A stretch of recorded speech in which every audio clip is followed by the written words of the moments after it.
நீங்கள் தவறவிட்ட எபிசோடுகளை இப்பொழுதே காணுங்கள் உங்கள் Tandivan.com மற்றும் Tandivan யூடியூப் சேனலில்.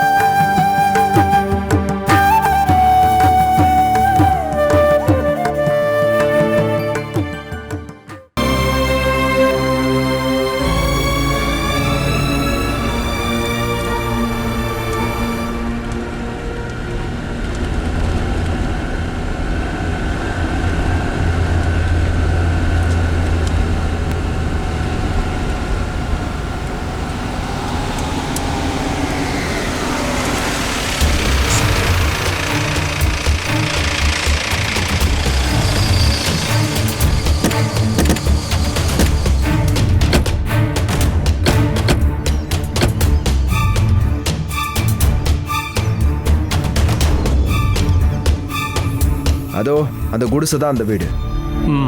சரி வா வா.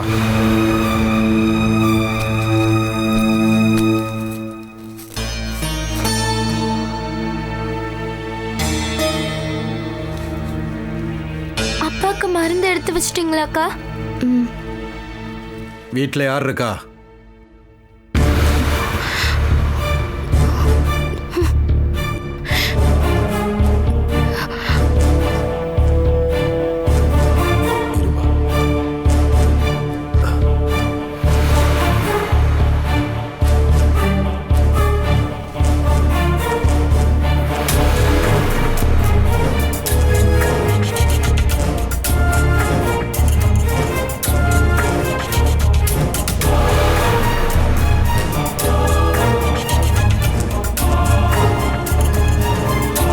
ஏய், உன்னுடைய லவர் எங்க போனா?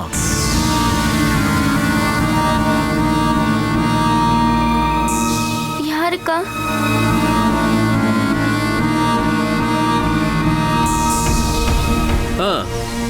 என்ன மச்சானுங்கெல்லாம் ஒண்ணா வந்திருக்கீங்க? அசோகா, உனக்கு புதுசா உறவு வந்த விஷயத்த எங்க யாருக்கிட்டையும் சொல்லவே இல்லை. இருந்தாலும் வந்து பார்க்க வேண்டிய மரியாதைன்னு ஒன்று இருக்குல்ல. நான் ஒன்றும் உங்களை கல்யாணத்துக்கோ கருமாதிக்கோ கூப்பிடவே இல்லை ராஜேந்திரா. அப்படி இருக்கும்போது எல்லாரும் சேர்ந்து இங்கே வந்திருக்கீங்க. அசோகா, நாங்க யாரும் தெரியாம எங்க கிட்ட விளையாடுறோம். மரியாதையா இவங்களை இங்க இருந்து அனுப்பிடு. அதுதான் உனக்கு நல்லது. இங்க இருக்கிற இந்த குடிசைக்கும் இந்த இடத்துக்கும் சொந்தக்காரன் நானு. இங்க யாரை தங்க வைக்கணும் தங்க வைக்க கூடாதுன்னு நான் தான் முடிவு பண்ணணும். எல்லா காரியத்தையும் நீ மட்டும் முடிவெடுத்தா போதாதுல்ல. மேலங்குளத்து பசங்களை எதிர்த்து இந்த ஊர்ல ஏதாவது நடக்குமான்னு நானும் பார்க்குறேன்.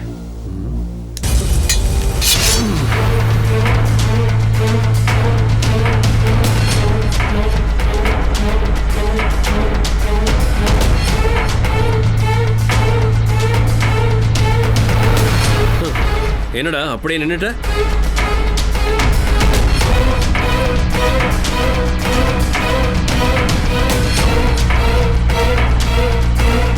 கூலிப்படைய கூட்டிட்டு பெத்த அப்பாவையும் அவர் பொண்ணுங்களையும் அடிக்க தானே இங்க வந்திருக்கீங்க. தைரியம் இருந்தா தொடுங்க. இத்தனை பேரை அடிச்சு ஜெயிக்க என்னால முடியாது. ஆனா நான் கீழே விழுகிறதுக்கு முன்னாடி ஒருத்தனையாச்சும் கொன்னுடுவேன். சாகிறதுக்கு ஆசைப்படுறவங்க முதல்ல வாங்க.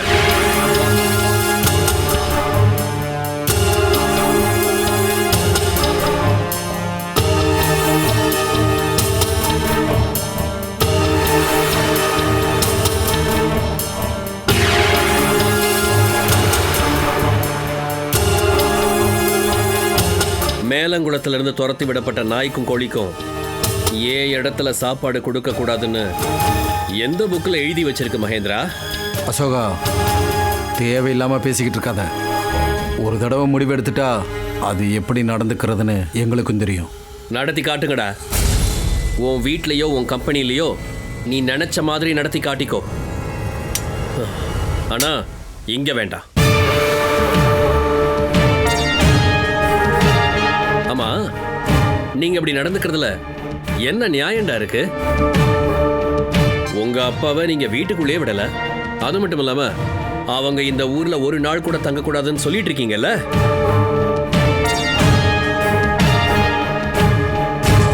இவருக்கு பிறந்த பசங்களா நீங்க?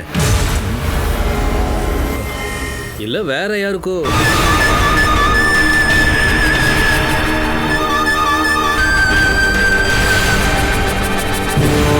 தலைய மறந்துட்டு ஓவர் ஆடுற நீ. தலையையும் வாலையும் மறந்தது நான் இல்லடா, நீங்க தான்டா. அதை திருத்துறதுக்கு நான் ஒரு வாய்ப்பு தரேன். உங்க அப்பாவையும் 2 தங்கச்சிங்களையும் நீங்களே உங்களோட கூட்டிட்டு போங்க. ஆனா எங்க கூட்டிட்டு போகணும் தெரியுமா? மேலங்குளத்துக்கு கூட்டிட்டு போகணும். புரிஞ்சுதா? அப்படி இல்லைன்னா இப்போதைக்கு இவங்க இங்க தான் தங்குவாங்க. இவங்களை இங்கேருந்து விரட்டுறதுக்கு எனக்கு உங்களோட உதவி தேவையில்லை. உன்னே இந்த இடத்துல அடிச்சு கொள்றது எங்களுக்கு ஒரு பெரிய விஷயமே இல்லை. மாமா பையன்றதுனால உன்னே நாங்க சும்மா விடுறோம்.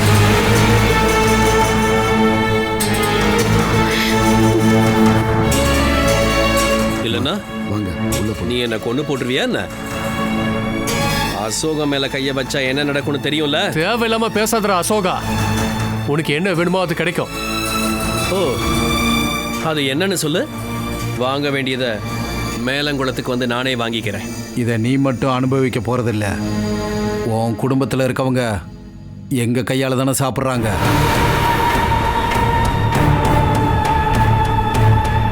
தம்பி அசோகா, எங்களுக்காக நீ இவங்க கூட சண்டை போட வேண்டாம். நாங்க கிளம்புறோம்ப்பா. அது மட்டும் இல்லாம எனக்கும் உங்களை இங்க நிரந்தரமா தங்க வைக்கணும்னு எண்ணம் இல்லை. இன்னைக்கே உங்களை நான் இங்க இருந்து அனுப்பலான்னு தான் இருந்தேன். ஆனா இனி நீங்க இங்க இருந்து எங்கேயும் போக வேண்டாம். போனா இவங்க என்ன நினைப்பாங்கன்னா, இவங்க வந்து பயமுறுத்தினதால தான் நான் உங்களை அனுப்பினதா நினைப்பாங்க. இல்லப்பா, எங்களால உங்களுக்குள்ள நான் உங்களை உள்ள போக சொன்னேன். போங்கம்மா.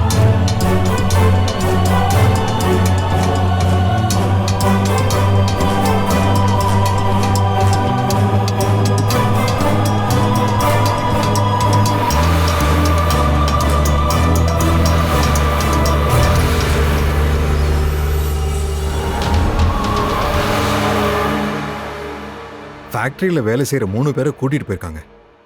அடிக்கிறதுக்காக தான் கூட்டிகிட்டு போயிருக்காங்கன்னு தெளிவாக தெரியுதுல்ல. அசோகனும் டக்குன்னு கோவப்படுற ஒரு முன்கோவக்காரன். ஒரு தடவை முடிவெடுத்துட்டா இந்த காலத்து பசங்க முன்னையும் பின்னையும் யோசிக்கிறது இல்லை. தேவையில்லாம 1க்கு 2 எக்ஸ்ட்ரா சொல்லி பிரச்சனை பண்ணுவாங்க. நம்ம 2 பேரோட கவலையும் ஒண்ணுதான் அச்சுதா. என்னோட பசங்க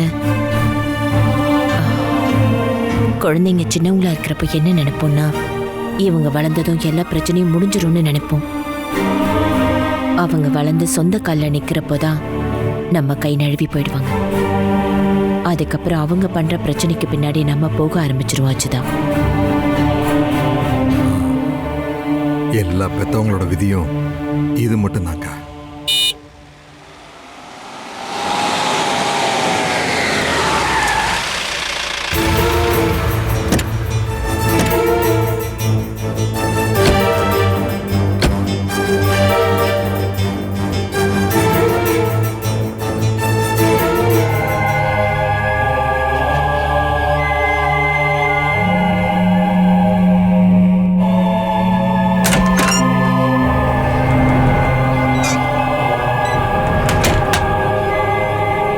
நில்லுங்க.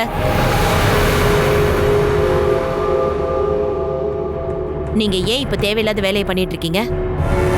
ஓ, இவர் திரும்ப வந்துட்டாரா?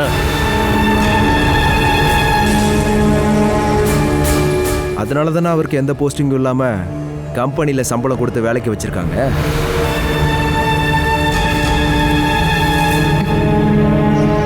நான் கேட்ட கேள்விக்கு பதில் சொல்லுங்க.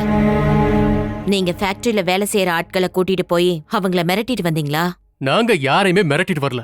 வாடகை வீட்டுல மத்தவங்களை இந்த மாதிரி தங்க வைக்கிறது நல்லா இருக்காதுன்னு அசோகனுக்கு அட்வைஸ் பண்ணிட்டு வந்தோம். அவ்வளவுதான் விஷயம். அப்புறம் அசோகன் அவன் வேலையை மட்டும் பார்த்தா போதும், எதுக்கு தேவையில்லாத வேலையில தலையிடுறான்? கிடைச்ச வாய்ப்பை பயன்படுத்தி நம்மள அவமானப்படுத்தணும். அவன்கிட்ட அந்த உத்தேசம் தான் இருக்கு. சாப்பிடுற சாப்பாட்டுக்கு நன்றியா இருக்கணும் இல்லையா?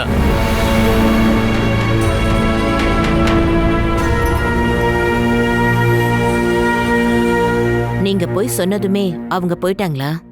ஒரு வார்த்தை கூட சொல்லலன்னு அசோகன் சார்பா நாளைக்கு நியாயம் பேச வரக்கூடாது. அதனால தான் நாங்க எச்சரிக்கை பண்ணோம். இதுக்கப்புறம் என்ன பண்ணணும் எங்களுக்கு தெரியும். அவங்க எங்க வேணாலும் போகட்டும் ஜித்து. நம்ம கூட வந்து தங்கலல, அப்புறம் நமக்கு என்ன பிரச்சனை? உங்களுக்கு ஒரு நஷ்டமும் இல்ல. வீட்டுக்கும் கம்பெனிக்கும் வெளியே தான் உங்களுக்குன்னு வேற உலகமே இல்லையே. ஆனா எங்களுக்கு அப்படி இல்ல. எங்களுக்கு எங்க உலகம் ரொம்ப ரொம்ப பெருசு. அங்க மனுஷங்களும் நிறைய பேர் இருக்காங்க. அவங்களுக்கு முன்னாடி நாங்க கௌரவமா தலை நிமிர்ந்து நடக்க வேணாமா? உன் பெத்த தகப்பனை ஊரை விட்டு போக சொல்றதுனால நீ ஊருக்குள்ள பெரிய ஆள் ஆயிடுவியா? அவரு முன்னாடி நீ பெரியவன் ஆயிடுவியா? நீ சொன்னதுக்கான அர்த்தம் அதானே?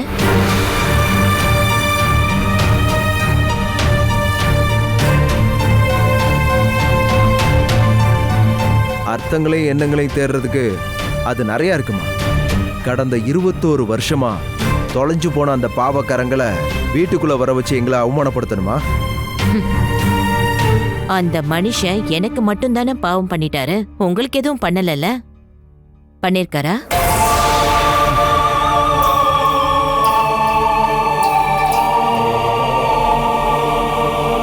அப்படின்னா பகை வீட்டோட வைராகியம் இதோட போதும். அவங்க எங்கேயாவது போய் வாழட்டும். அதுல நீங்க தலையிடாம அவங்க அவங்கள வேலையை பார்க்க விடுங்க. ஒரு விஷயத்தை புரிஞ்சுக்கங்கம்மா. இந்த ஊர்ல மட்டும் இல்ல, இந்த டிஸ்ட்ரிக்ட்ல இருக்கிறதுக்கே நாங்க அவங்கள அனுமதிக்க மாட்டோம். அது எங்களோட பொறுப்பு. அவங்கள நீங்க வெறுக்கலாம், வீட்டுக்கு வராம பண்ணலாம், என்ன வேணாலும் பண்ணலாம், சரியா? ஆனா அவங்க பின்னாடியே போய் வேட்டையாடி நாசம் பண்ணணுமா? உங்க அப்பாவை கஷ்டப்படுத்தி அந்த சாபம் உங்களுக்கு வேணுமா? அது வராம இருக்கதான் நாங்க அவங்கள இங்கிருந்து தூரமா போக சொல்றோம். வாடா.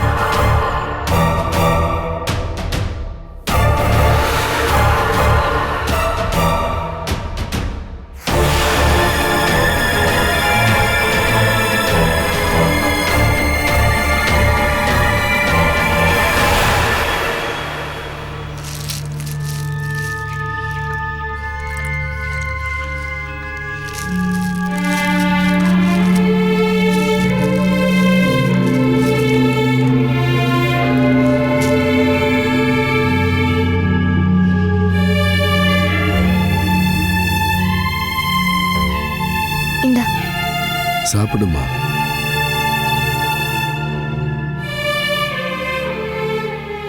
போதும்மா. போதும்மா, போதும். எனக்கு என்னால இப்பெல்லாம் நிறைய சாப்பிட முடியறது இல்லம்மா. உங்களுக்கு பிடிச்சது எதுவா இருந்தாலும் நல்லா சாப்பிடுங்க டாக்டர் சொன்னார்ல. இங்க பாருங்க, சாம்பார் இருக்கு, உங்களுக்கு பிடிக்கும்ல? கண்டிப்பா செத்து போயிடுவாங்கன்ற நோயாளி கிட்ட டாக்டருங்க அந்த மாதிரி தான் சொல்லுவாங்க. உங்களுக்கு பிடிச்சதை சாப்பிடுங்க, உங்களுக்கு பிடிச்சவங்க கூட மிச்சம் இருக்கிற காலத்தை நல்லா ஓட்டுங்கன்னு சொல்லுவாங்க. அப்பா, நீங்க ஏன்பா இந்த மாதிரி பேசுறீங்க? உண்மை என்ன அப்படின்னு நீங்க 2 பேரும் தெரிஞ்சுக்கிறதுக்காக தான். டக்குன்னு ஒரு நாள் எந்தவித முன்னறிவிப்பும் இல்லாம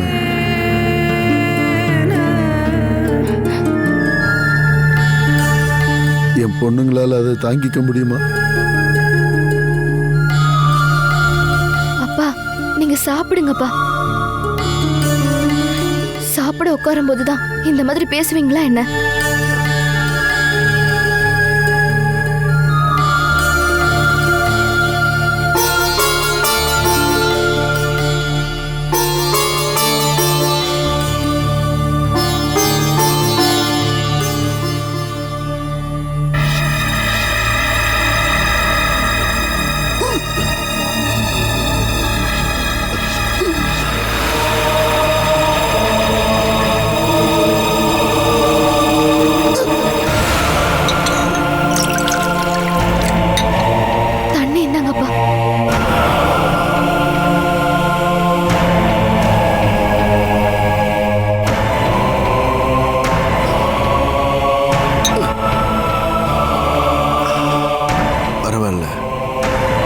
நீங்க சாப்பிடுங்க.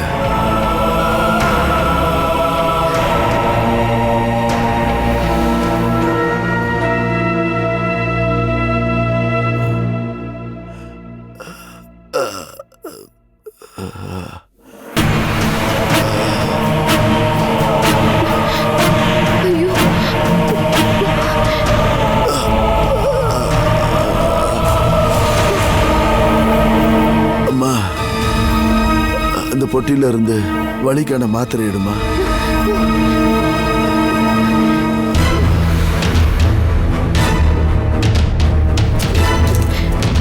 என்னாச்சுப்பா? மறுபடியும் வயிறு வலிக்க ஆரம்பிச்சிருச்சா? பரவாயில்லம்மா.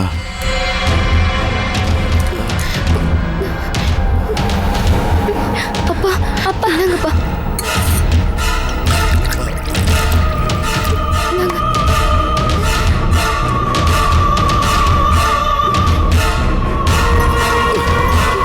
அப்பா அப்பா அப்பா. ஐயோ என்னப்பா? அப்பா அப்பா உங்களுக்கு வலி குறையவே இல்லையா? அம்மா அவரை போய் கூட்டிட்டு வாமா. அப்பாக்கு ரொம்ப வலிக்குதாக்கா? நான் எப்படி அவரை கூப்பிடுறது? பேர் சொல்லி கூப்பிடுவா? அசோக் அண்ணான்னு கூப்பிடுமா.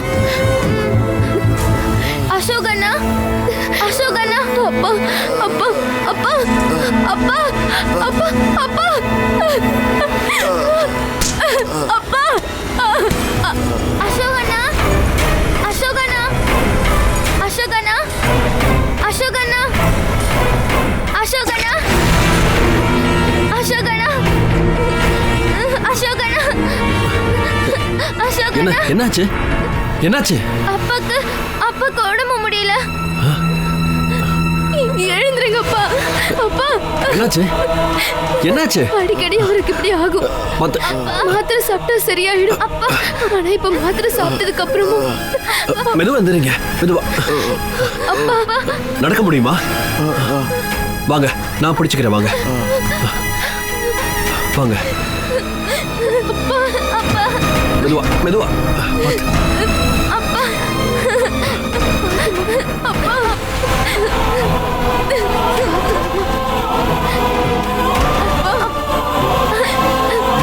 மெதுவா மெதுவா மேலே இருங்க. மெதுவா பார்த்து. மெதுவா இருங்க. வாங்க பாத்து பாத்து வா. மெதுவா. துளசி, நீ முதல்ல ஏறு. மெதுவா மெதுவா. நீ அப்பா வைத்து. அப்பா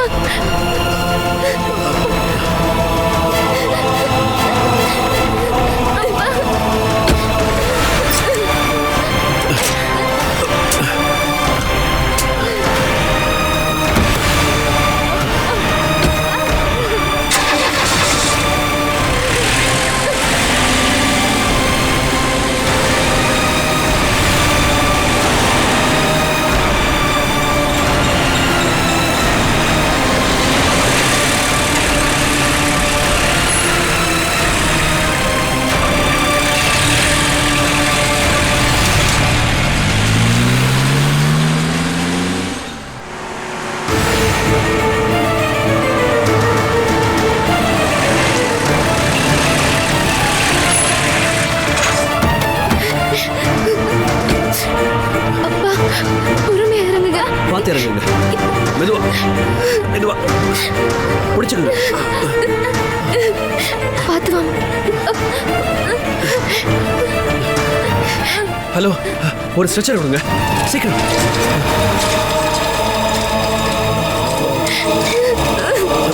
பார்த்து வாங்க. மெதுவா மெதுவா பிடிங்க. பார்த்து. நீங்க முன்னாடி போங்க.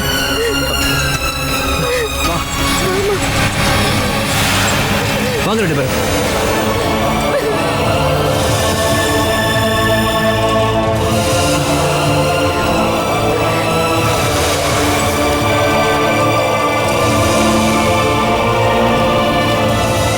என்னாச்சு?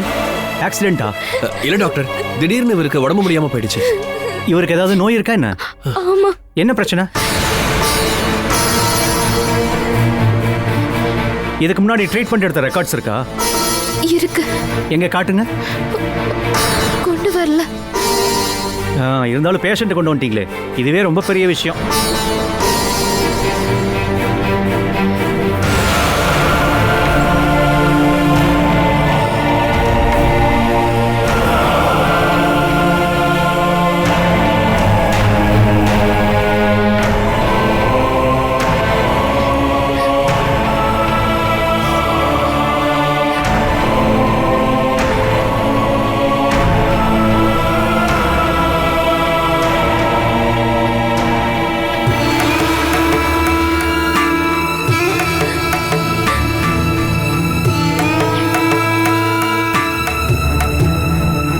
ஐசியூவில் சேர்க்கணும்.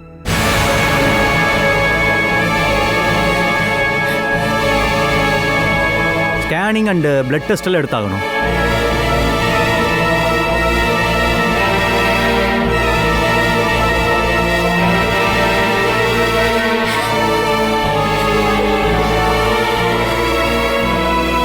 இந்த இன்ஜெக்ஷனை போடுங்க. ஸ்ட்ரெச்சர் கொண்டு வாங்க.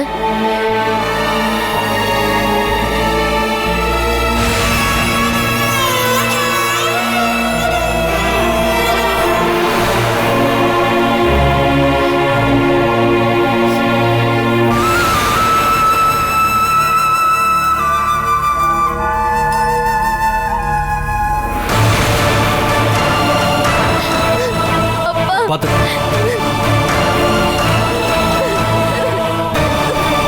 நீங்க இங்கே நில்லுங்க.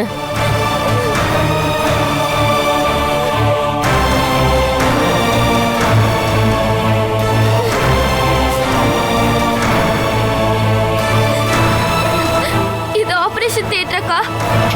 இல்லம்மா, ஐசியூ. மெடிக்கல் ரெக்கார்ட்ஸ் வீட்டில் இருக்குன்னு சொன்ன, அது எங்க இருக்கு? நாங்க எடுத்துட்டு வந்த பெட்டியில இருக்கு. சரி, அந்த ரெக்கார்ட்ஸ் எல்லாம் எவ்வளவு சீக்கிரம் முடியுமோ அவ்வளவு சீக்கிரம் கொண்டு வந்து கொடு.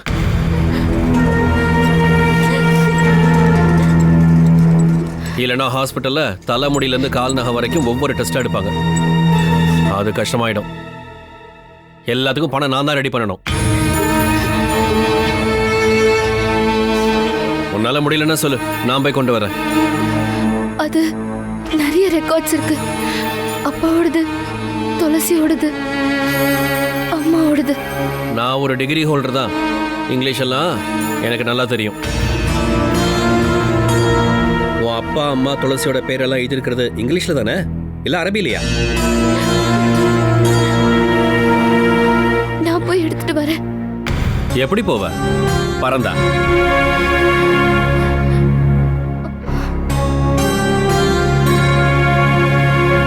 நாம 3 பேருமே போலாம், வண்டி இருக்குல்ல? கிருஷ்ணாக்கா, அப்பாவை தனியா விட்டுட்டு. உங்க அப்பாவை பார்க்கிறதுக்கு டாக்டர்ஸும் நர்ஸும் இருக்காங்க, வாங்க.